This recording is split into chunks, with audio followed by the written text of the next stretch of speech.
So I welcome you all to this new session of electromagnetic waves. So let's have a quick revision of it. Actually, I will teach you in detail so that not from the perspective of, since it's a JEE mains topic, so in 40 to 1 hour or so we will be able to do this chapter. Reasoning के साथ करेंगे, reasoning के साथ सीखेंगे, सिर्फ formulas नहीं बता रहा हूं मैं, ताकि ये आपको याद रहेगा. ठीक है. जेई मेंस और नीट के लिए काफ़ी इंपॉर्टेंट है. एक क्वेश्चन ज़रूर आने की पॉसिबिलिटी बनती है इससे, आया भी है. ठीक है. तो व्हाट आर इलेक्ट्रोमैग्नेटिक वेव्स. तो इलेक्ट्रोमैग्नेटिक वेव्स क्या होते हैं.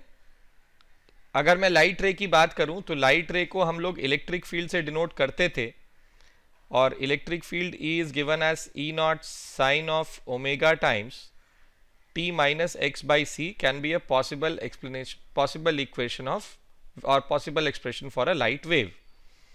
हम ये कहते हैं कि भाई जब लाइट प्रोपोगेट करती है मीडियम में तो उसके साथ एक मैग्नेटिक फील्ड भी एसोसिएटेड होता है, और ये हो जाएगा B naught sin omega times T minus x by C. ठीक है. तो अगर E वाई एक्सिस के अलॉन्ग है तो B Z एक्सिस के अलॉन्ग होगा, और हमको इससे पता चल रहा है कि propagation is along the x axis.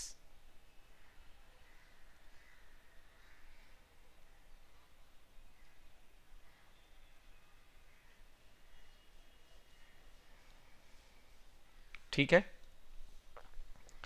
तो a combination of this type of perpendicular electric and magnetic field waves is called as electromagnetic waves, right? I repeat, a combination of mutually perpendicular electric and magnetic field waves is referred to as an electromagnetic wave in vacuum. ठीक है. तो important ये है कि E is perpendicular to B and both of them are perpendicular to the velocity of propagation of wave, right? तो ये important है. अब आती है बात, करते हैं हम, तो ये एक्सप्लेनेशन हुआ हमारा मैक्सवेल्स डिस्प्लेसमेंट करंट की. तो इसको समझने के लिए हमें समझना पड़ेगा, एम्पियर्स लॉ से कहानी शुरू करनी पड़ेगी हमको.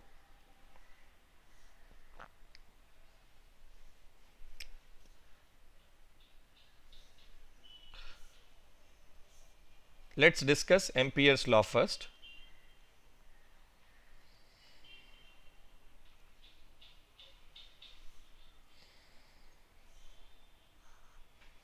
Ampere's law का एक्सप्रेशन है line integral of B dot dl और closed line integral of B dot dl is equal to mu naught into I enclosed by this loop.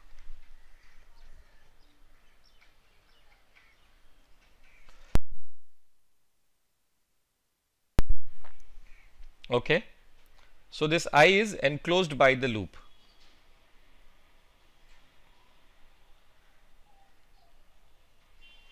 अब यहाँ पर सपोज करो ये करंट कैरिंग एलिमेंट है, ये करंट कैरिंग वायर है जो परपेंडिकुलर टू द प्लेन है. ठीक है.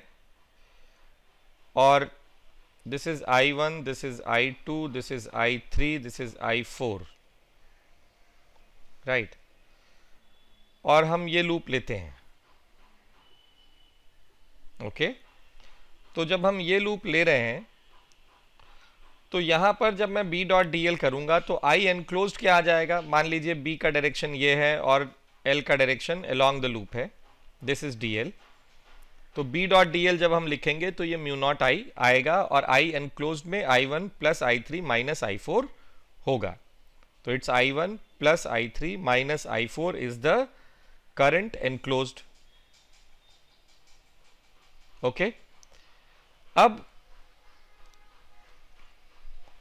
इसकी एक इंपॉर्टेंट कंडीशन है जो हमको याद रहनी चाहिए. This Ampere's law is valid only, this is valid only when electric field in the region is constant.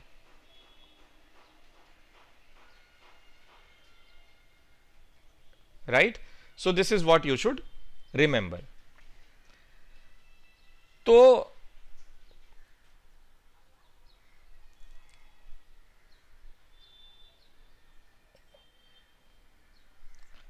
जब इलेक्ट्रिक फील्ड वैरी करेगा तब एम्पियर्स लॉ क्या होगा या इसका एक्सप्रेशन क्या आएगा, हम इसकी बात करते हैं.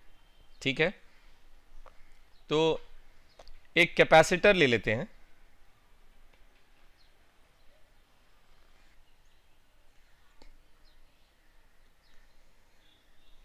ये कैपेसिटर लिया हमने और इस कैपेसिटर को हमने कनेक्ट कर दिया बैटरी से जिसका पोटेंशियल डिफरेंस V है, और इसके अंदर मैंने एक ये लूप ले लिया. ठीक है. अब while it is charging the capacitor has started charging now, right. अभी इसके ऊपर plus Q minus Q charge है, बट ये इसकी पूरी कैपेसिटी का चार्ज नहीं है. पूरी कैपेसिटी का चार्ज इसका प्लस कैपिटल क्यू और माइनस कैपिटल क्यू है. अब मैंने इसके बीच में एक ये सरफेस ले लिया. ठीक है, लूप ले लिया और लूप के अंदर ये एरिया हुआ. अब जब मैं B डॉट डी एल करूंगा, तो एम्पियर्स लॉ के हिसाब से इसकी वैल्यू 0 आनी चाहिए क्योंकि I इज 0. क्यों? क्योंकि I तो यहां से यहां जा ही नहीं रहा है, कोई I क्रॉस नहीं कर रहा है इसको. तो अब when the charging is there, right, the electric field in between the plates is a variable. ठीक है. तो जब आप यहां पर कंपास लेके जाएंगे, मैग्नेटिक कंपास लेके जाइए, तो आपको समझ में आएगा कि वो डिफ्लेक्शन शो कर रहा है. डिफ्लेक्शन शो कर रहा है इसका मतलब ये हुआ, डिफ्लेक्शन शो कर रहा है इसका मतलब ये हुआ कि integral of B dot D L can not be equal to 0. Right. Why? Because electric field is a variable. तो वैरिंग इलेक्ट्रिक फील्ड के साथ मैग्नेटिक फील्ड का क्या रिलेशन होता है, इसको हम समझने की कोशिश करते हैं. यही मैक्सवेल ने समझाया. ठीक है. तो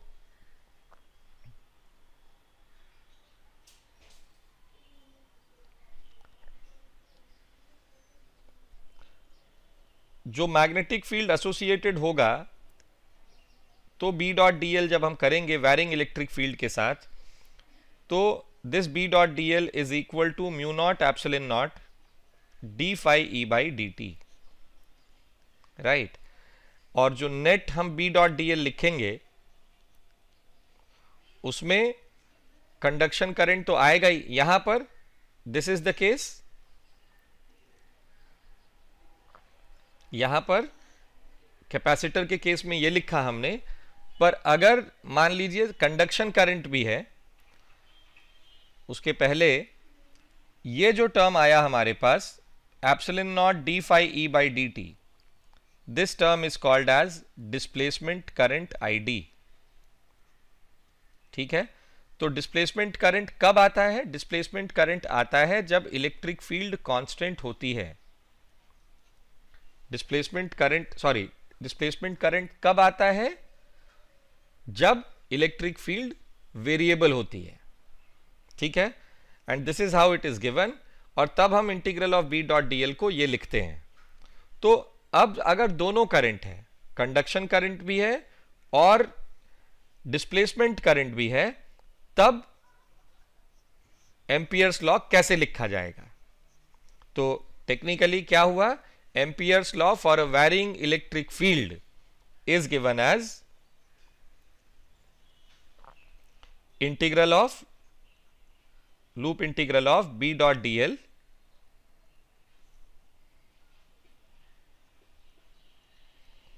is equal to mu naught I plus mu naught epsilon naught d phi E by dt, where phi is the electrostatic flux.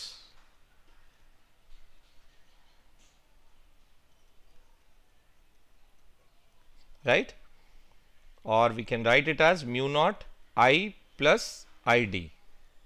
This is conduction current IC IC is the conduction current,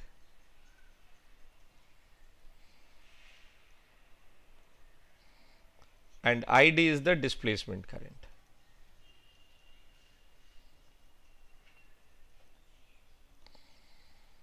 okay, ये Maxwell ने दिया था equation.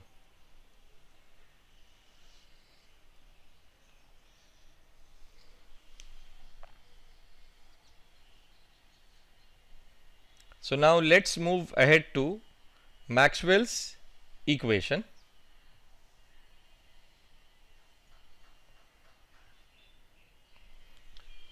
Gauss's law for electricity.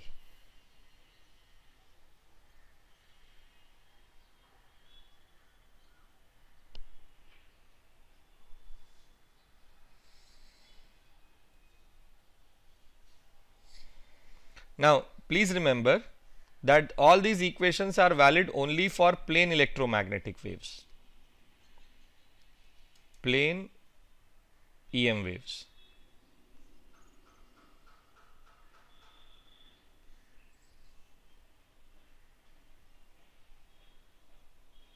Right? So what is Gauss's law for electricity? So the law is surface integral of close surface integral of E dot D S, पढ़ा हुआ है आप लोगों ने, is equal to Q upon epsilon naught. Gauss's law for magnetism is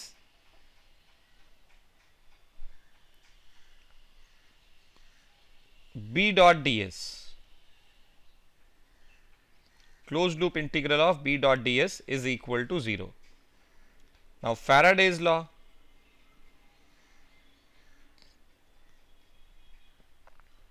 Faraday's law is given as E dot dl, ये induced EMF था अगर आप लोगों को याद हो तो, E dot dl is equal to minus D phi B by D T.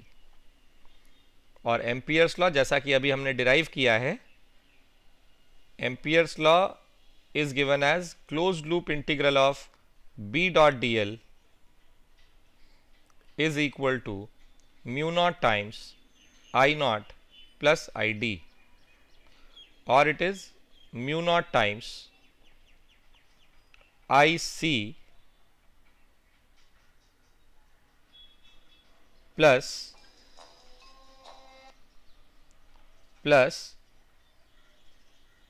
epsilon naught times d phi e by dt. This is line integral of b dot dl. Okay, तो ये 3 लॉज हैं जो आपको ध्यान रखने हैं.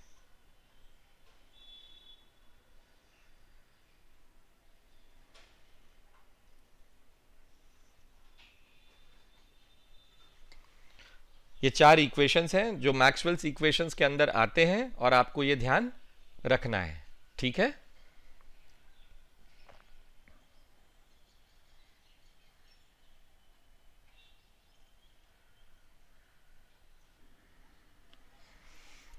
so now let's check whether these equations are valid for a plane electromagnetic wave or not. These are all these are all Maxwell's equations.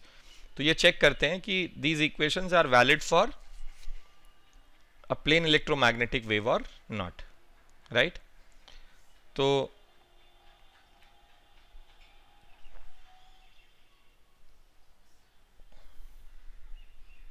we are doing this application check in vacuum, right?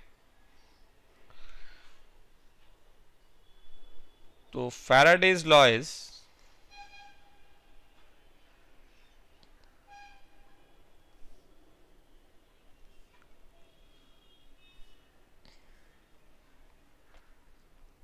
closed loop integral of E dot dl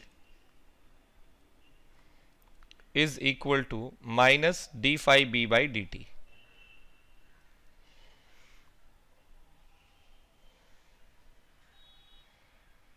The fields are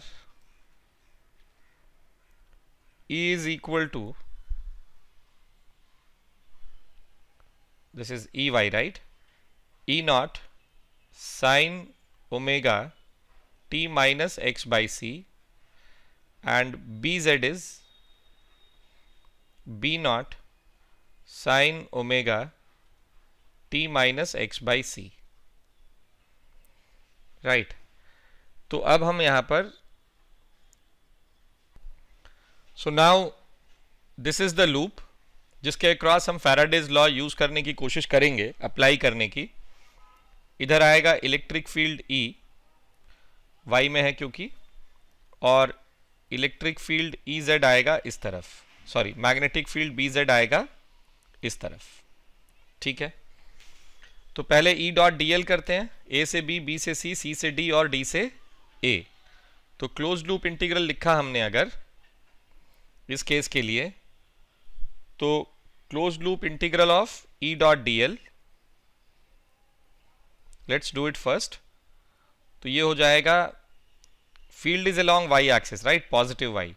तो A से B जब हम जाएंगे तो A से B में the angle between length and electric field is 90 degrees, तो इसके कारण 0 हो गया फर्स्ट सेगमेंट, प्लस B से C जब गए तो electric field x is equal to x2 पे क्या होगा, यहाँ पर हम x की जगह x2 लिखेंगे।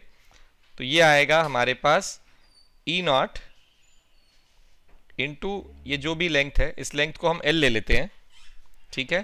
तो E not into L sign omega times t minus x2 by c, ये आएगा।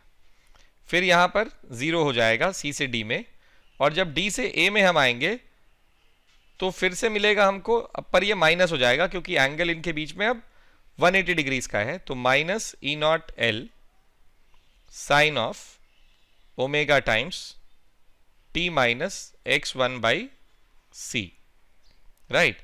तो close loop integral of E dot dl is equal to E naught L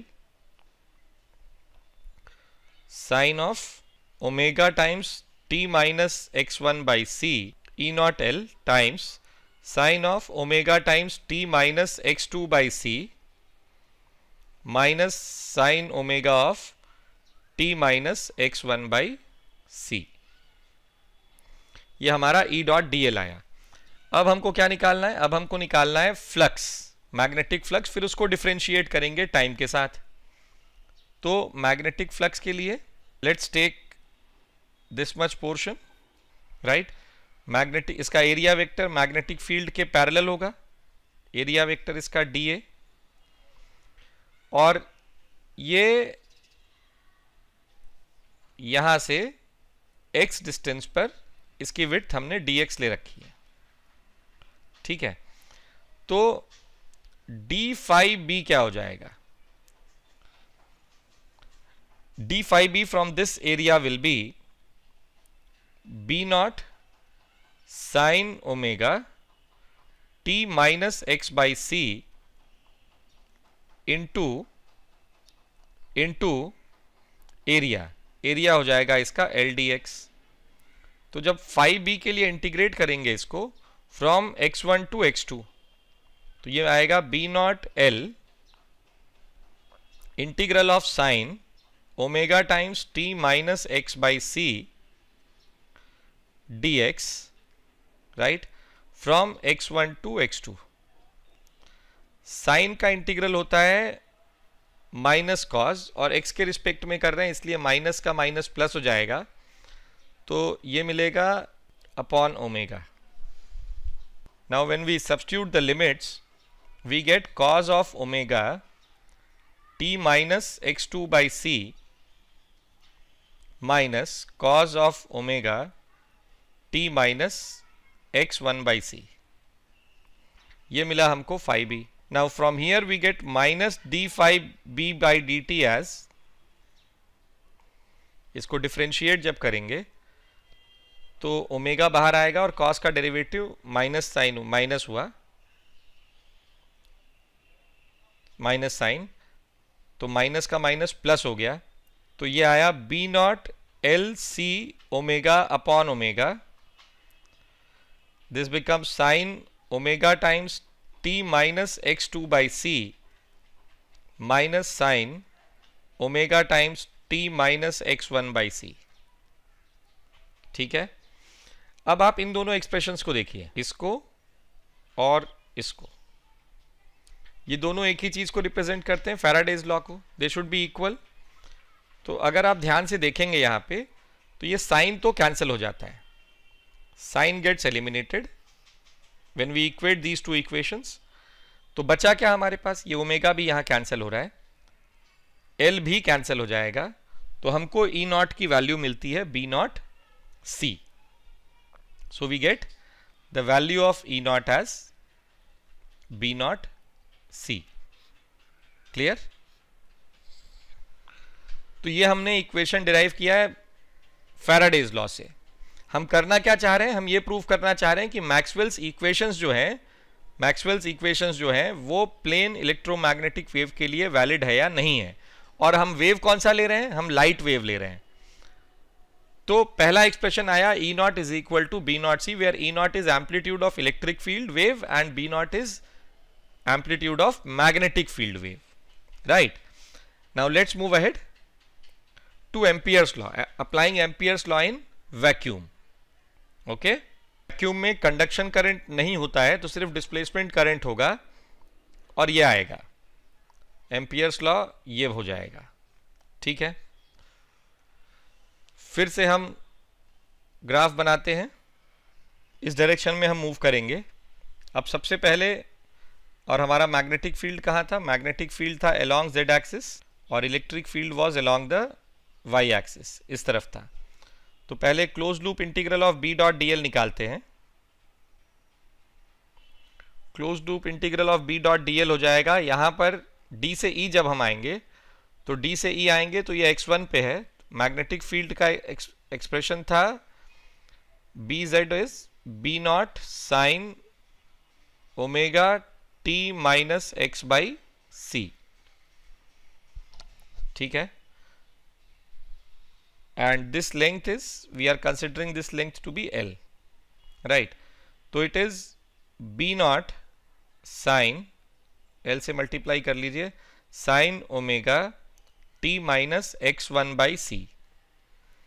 EF के लिए 0 हो जाएगा लाइन इंटीग्रल, FG के लिए माइनस हो जाएगा, so this is minus B naught L, क्योंकि एंगल 180 डिग्री का है, sign omega t minus x2/c।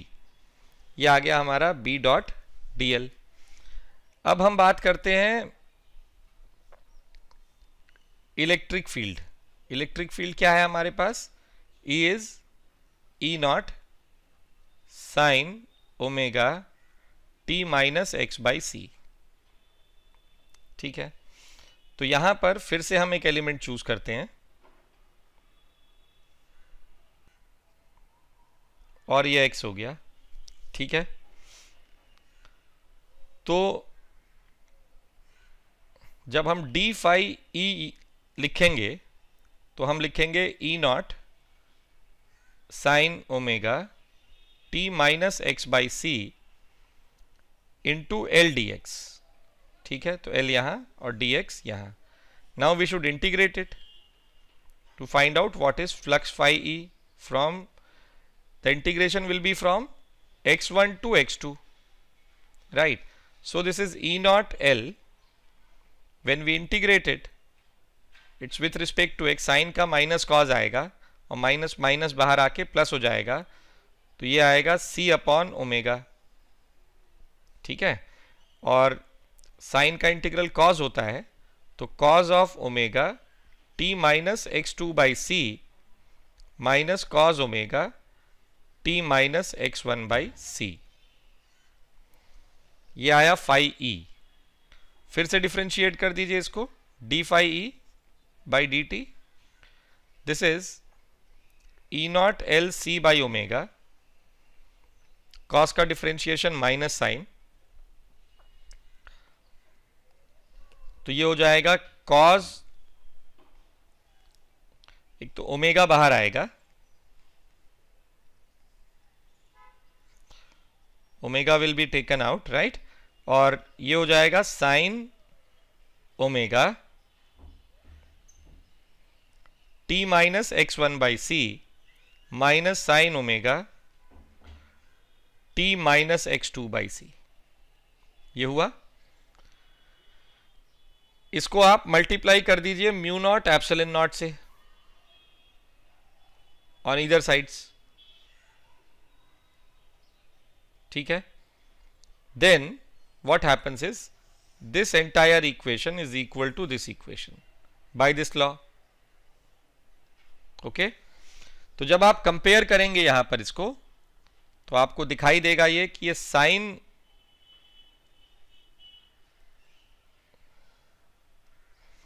B naught L common निकल के साइन कैंसिल हो जाएगा, राइट। एल कैंसिल हो जाएगा, यहां ओमेगा कैंसिल हो गया, और हमको यहां से मिला B naught is equal to mu naught epsilon naught E naught into C. ये सेकेंड एक्सप्रेशन हमने निकाला। फर्स्ट एक्सप्रेशन क्या था? E naught is equal to B naught into C. ये हमारा फर्स्ट एक्सप्रेशन था। ठीक है। Using these two equations, what we will try to do is, we will try to find out what is the expression for speed for light, or what is the value of what is the expression for speed of light, right? तो b naught को यहां substitute कर दो e naught by C. b naught को substitute कर दीजिए e naught by सी, तो ये मिलेगा हमको e naught by C is equal to mu naught epsilon naught e naught c. This e naught cancels out from either of the sides, and now what we get is c is equal to 1 by root of mu naught epsilon naught. ठीक है। इस expression से हमको ये मिलता है, और जब हम इससे कैलकुलेट करते हैं तो c की अप्रॉक्सीमेट वैल्यू आती है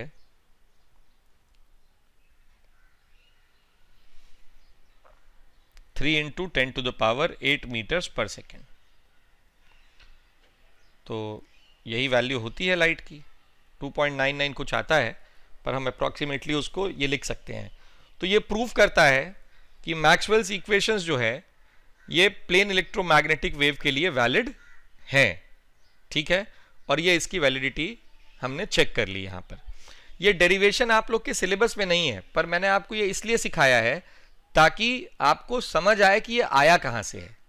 आप जेई मेंस की तैयारी कर रहे हैं तो भी आपको इंजीनियरिंग कॉलेज में ये सब पढ़ना पड़ेगा, और ये सिंपल है। मैं आपको एम्पियर्स लॉ और फ्लक्स निकालना और लूप लाइन इंटीग्रल निकालना यही सिखा रहा हूँ। ऑलरेडी आप लोगों ने ये सब देखा हुआ, so you are not new to it, right? So that's how we proved it. Now let's discuss energy density.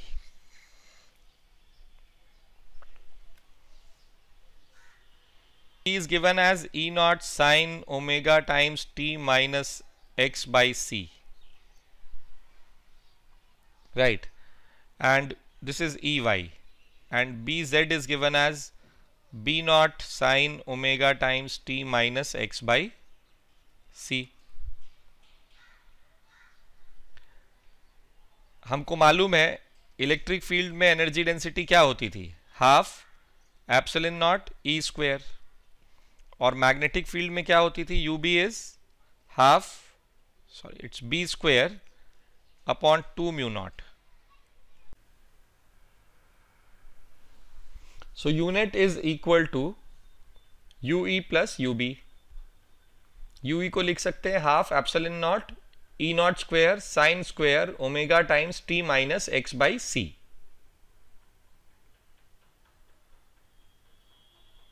Plus UB को लिख सकते हैं B naught square sine square omega times t minus x by c upon 2 mu naught. अब अगर हम इसकी average value निकालें, net unit average निकालें, तो क्या मिलेगा हमको? Half epsilon naught E naught square और sine square omega times t minus x by c की एवरेज वैल्यू होगी 1/2 plus B naught square upon 4 mu naught, क्योंकि यहां पर भी sine square omega t minus x by c की value 1/2 होगी।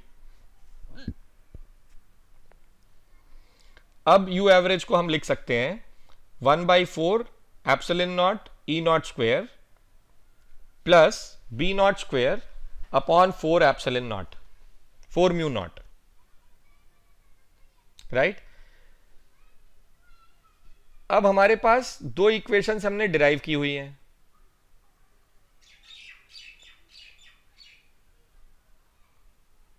ई naught is equal to B naught c, Faraday's law से आया था, और दूसरी इक्वेशन थी c square is equal to 1 mu naught epsilon naught. अब 1/4 epsilon naught E naught square में अगर हम इसको बी नॉट और सी के टर्म्स में, बी नॉट के टर्म्स में और म्यू नॉट के टर्म्स में लिखना चाहें तो इन दोनों इक्वेशंस का यूज करके 1/4 mu naught epsilon naught square, sorry 1/4 epsilon naught E naught square क्या आएगा ये देखते हैं। ई नॉट स्क्वायर की वैल्यू हो जाएगी B naught square C square, C square की वैल्यू हो जाएगी 1 म्यू नॉट एप्सिलॉन नॉट।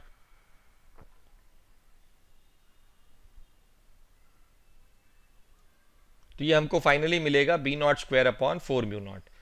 तो ये समझ में आया हमको कि 1/4 epsilon naught E naught square is equal to 1/4 B naught square by mu naught, right.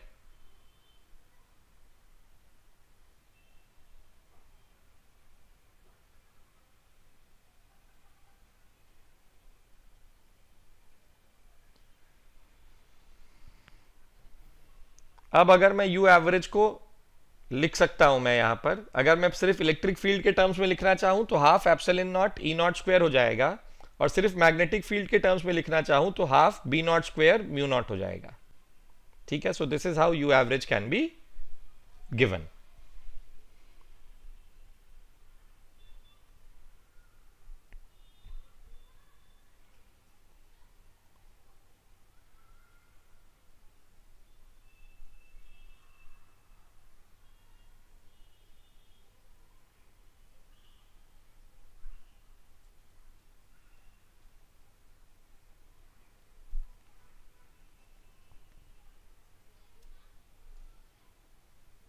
Now let's discuss intensity of electromagnetic waves.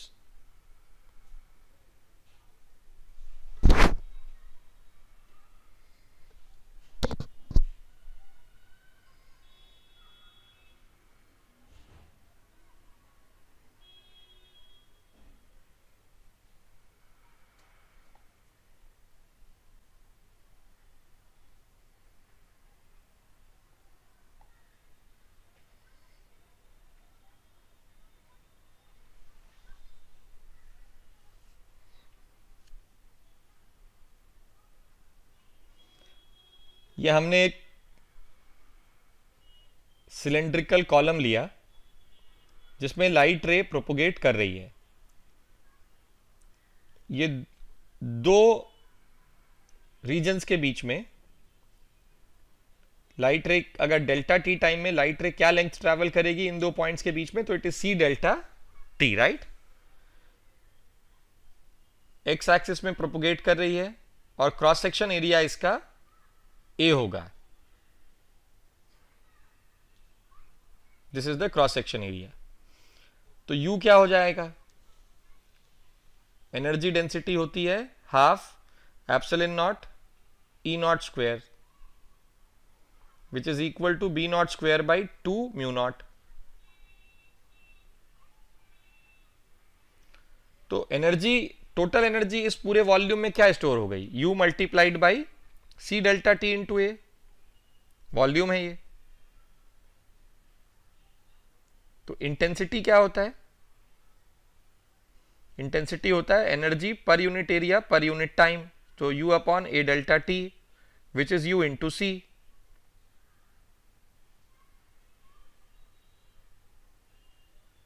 Which is equal to half epsilon naught E naught square into c. या हम इसको लिख सकते हैं B naught square c upon 2 mu naught. ठीक है, so this is the expression for intensity, ये हमको ध्यान रखना पड़ेगा। डायरेक्ट फॉर्मूलेज पे सवाल आते हैं तो it's better if you remember it. So this is all about intensity and this is all about this chapter electromagnetic waves. ठीक है, बहुत छोटा सा चैप्टर है, काफी इंपॉर्टेंट है, एक दो क्वेश्चन जरूर आते हैं और पिछले सालों में काफी क्वेश्चंस आए हुए हैं इस पे, तो और स्ट्रेट क्वेश्चंस आते हैं। थोड़ा सा ध्यान लगा के आप करेंगे तो आप जरूर कर पाएंगे। इसमें आपको कभी कभी वेव्स के कॉन्सेप्ट का भी यूज करना पड़ता है, तो आपको वेव्स में भी उसका ज्ञान होना चाहिए आपको। ठीक है, so that's now for this lecture. Thank you so much, we will meet in the next lecture. Till then, goodbye, keep practicing, God bless you.